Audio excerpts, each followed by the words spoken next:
Good morning, Danny. It's September 19th, and welcome to the very last Female Scientist Friday. I can't believe that this is the last one that I'm ever going to do on this channel. Specifically on this channel, because I kind of like learning about female scientists. It's awesome. So the female scientist I'm going to talk about today is Rosalyn Yalow. And unfortunately, I am still sick, so I'm actually going to go through her life kind of quickly so that I can go to sleep pretty early. So apologies to Rosalyn. I don't think she's going to care. Her atoms are now part of the planet. But Rosalyn's claim to fame was that she was a medical physicist. And as someone who studies physics, I didn't even know that that was a thing that you could be. Really, I think with physics, you just want to throw anything in front of it. Like, I could be a cardboard physicist. And when I think about it, cardboard physicist might be one of the greatest jobs ever because you just get to build forts. And I like building forts and I know physics, so maybe I should be a cardboard physicist. Anyway, Rosalyn was a medical physicist. She helped develop something called radioimmunoassay. And yes, that took me a really long time to be able to say correctly. So from here on out, I'm going to call it RIA. I'm not going to actually describe what RIA is because it's really complicated. It's like an entire paragraph of words that I don't even know. For example, the target supplied from the unknown concentration solution displaces the radio-labeled target bond to the antibody. I'm sure that means something to medical students and biologists out there, but it means absolutely nothing to me. The cool thing is that she developed this in order to study insulin levels for diabetic patients. And this technique of RIA has been applied to so many different things like hormones and vitamins and enzymes,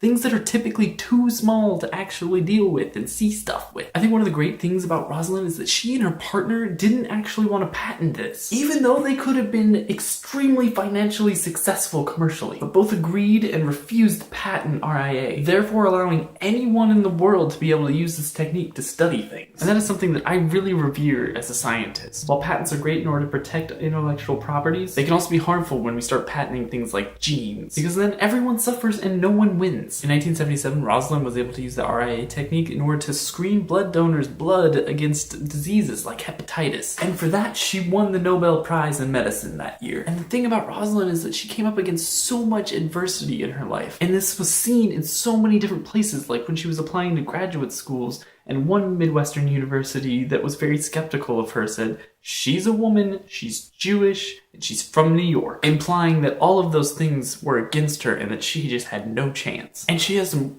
really great quotes. One example is, "We must believe in ourselves or no one else will believe in us. We must match our aspirations with the competence, courage, and determination to succeed." And my personal favorite, "The excitement of learning separates youth from old age. As long as you're learning, you're not old." Danny, I'll see you tomorrow.